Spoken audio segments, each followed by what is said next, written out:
कने हसी सजनी गुलाब कने हसी सजनी गुलाब फूल छे फूल छे आहार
कुर्सी पर बैठे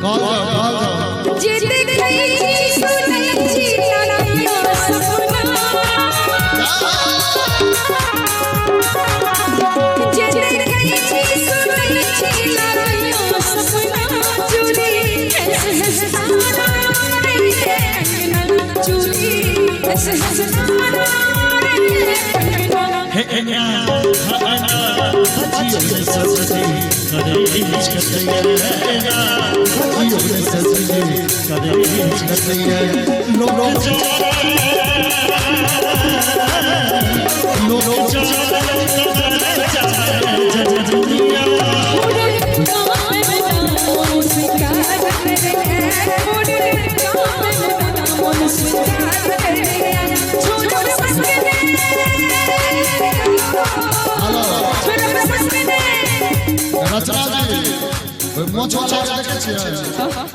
मुखिया जी मोछ वाला देख रहल छियै ना एगो मोछ वाला के जोरदार तफरी बजा दिए कोना हंसी करे जे कोना हंसी करे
मनोज बाबू तबला वाला के तरफ इशारा करे छथिन।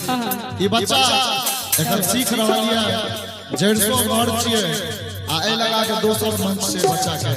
एक बार जोरदार थापड़ी हाथ से दियो।